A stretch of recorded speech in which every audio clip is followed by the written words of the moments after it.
Well, hi again, everybody, and welcome into the Lorain County Blitz. A very impressive week number 6 by Lorain County teams as we head into week 7 of the high school football team.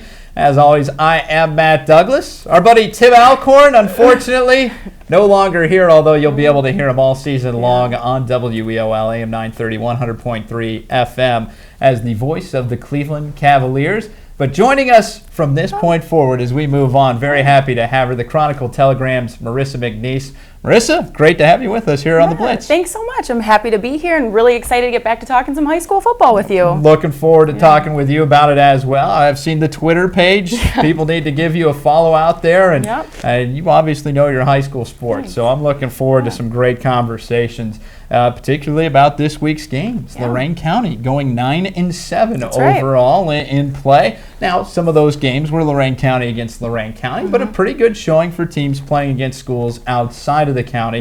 And Marissa, the big news is there are no more winless teams in Lorain County. Everybody has gotten their first victory to this point, including the North Ridgeville Rangers. That's right. Picked up that big 41-40 win over Berea Mid-Park, overtime, 2-point conversion pass. I mean, really gutsy call on the Rangers. They wanted that win bad. Yeah, how about that? In overtime, Berea Mid-Park had already scored, gotten that 1 point, and Luke Durbin and Tyler Richmond, Mason Groh had decided we're going for it. They got the victory. Congratulations to the North Ridgeville Rangers on a tremendous win. And they've got more in their future, I think, moving on down the line here as they'll play against Westlake, Lakewood. Tough matchup with Avon a little bit later down the line as well. And then the Columbia Raiders, theirs didn't go as much down to the wire. They took care of business against Oberlin in a 53-24 win.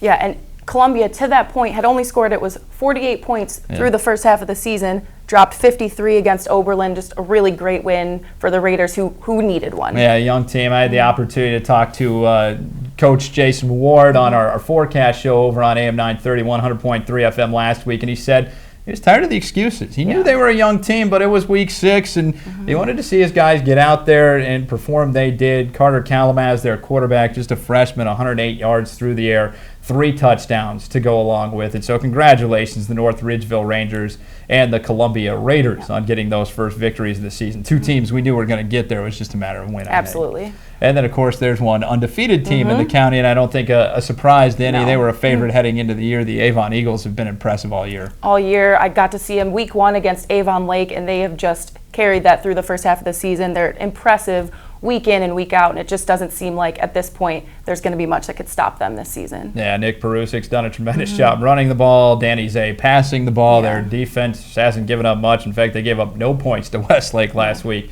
in that 62-0 victory.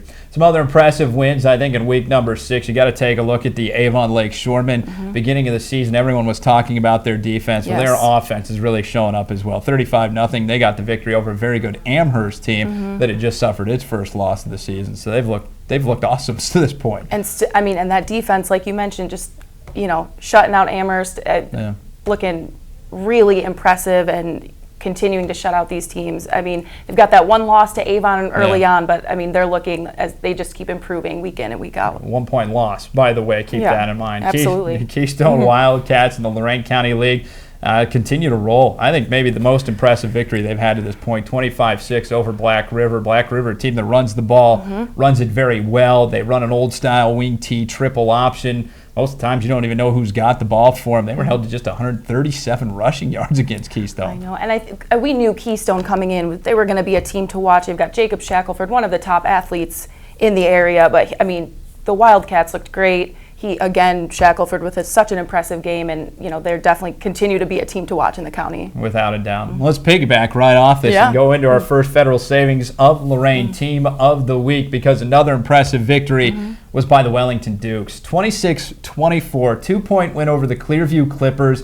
I think many people looked at the Clippers as the team to possibly win this Lorain County League this year. The Dukes were coming off, I think it was a 2-win season last year, trying to get things going again. I'd say Coach Howells has got this program right about where they need to be. Absolutely. I mean, Clearview, a playoff team from, the past 2 seasons. They've got Chase Christensen and CJ Fleming, all these players, but Wellington coming in and really putting a statement on that game last week. Yeah, and so the Wellington Dukes, congratulations. You are our first Federal Savings of Lorain Team of the Week. I think the second time they've received that award this year, and we certainly like seeing the Dukes claim those victories this season, and all the teams in Lorain County for that matter. Now for another one of my favorite segments here on the Lorain County Blitz. We do this every single week. The top two by these two. I like the way Tim Alcorn used to do that with his little point. I'll try and carry it on to the best of my ability, but I'll start with this one here, Marissa. Staying put with that Wellington Dukes team. Ben Higgins, the quarterback for the Dukes, 260 yards passing. He had 4 touchdowns in the game. That's tough to get more impressive than that against a very stingy, very gritty Clearview Clippers defense. Absolutely. And, we've got to mention, who did we have? I have to say, a Davion Drummer from Elyria, 100-yard pick six last week for the Pioneers in a loss, but record-setting interception. I think the record was set in 95, so huge play.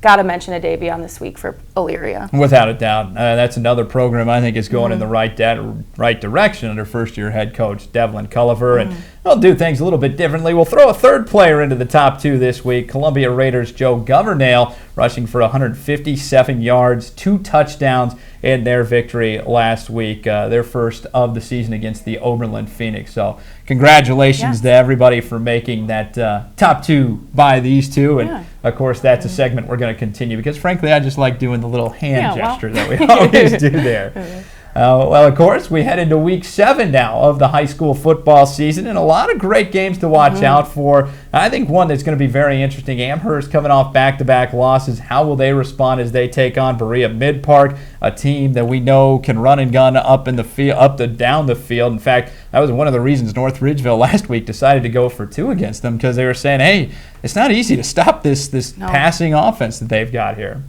No, definitely, and one I'm looking forward to. We said Columbia at Wellington, 2 team. Columbia picking up their first win. Wellington obviously on the rise, and Columbia is going to look to continue that momentum moving forward and against a really tough Wellington team. Oh, for sure. And sometimes it's just getting that first win, and that builds the confidence. And we've said it before, that Lorain County League, I think top to bottom, most parity you're going to see of any of the conferences in Lorain County. So I think that has potential. Also keep an eye on the Brookside Keystone game. I just like the way this league forms out. I think any given Friday night, another team can give another team a test. And, of course, we've got 3 great games for you on AM 930, 100.3 FM, and, of course, WEOL.com this week. In fact, we actually have 4 for you. I'm selling myself short. I'm calling one of the games. On Friday night, we've got Avon at North Olmsted, and our Center for Orthopedics Gridiron Clash on the radio in Stream 1. Stream 2 features Shaker Heights against Elyria. The Pioneers looking for their first conference win of the season. Got their first win of the year a little bit earlier in that meat grinder that is the GCC. Oh, my gosh. Oh, I don't think any of the coaches out there are jealous of Devlin Culliver and what he has to face on a week-to-week basis. And then, of course, our Tri-C Medina County matchups this week. That's right, we've got 2 of them for you. On Friday night, the Cloverleaf Colts take on Akron Springfield. Cloverleaf, don't look at their record. That's a better team than I think their record shows for sure. And then on Saturday, an extra special game. The Buckeye Bucks, undefeated in the Great Lakes Conference. A lot of people wondered what the Bucks would do when they moved over into that league. Well, they've beaten everybody that they've faced to this point, including Elyria Catholic, Bay. And now they get another one of those top dogs in Holy Name. It's at North Royalton High School. That's where Holy Name plays their high school games. But looking forward to that one on Saturday. Again, all those games, 6:30 starts on Friday and Saturday. Well, Marissa, that was fun. We're going to have to do this a little more often here. Let's do it next week, huh? Sounds like a plan to me. Well, that does it for our Week 6 recap and our Week 7 preview here on the Lorain County Blitz. Until next week, have a great day, everybody.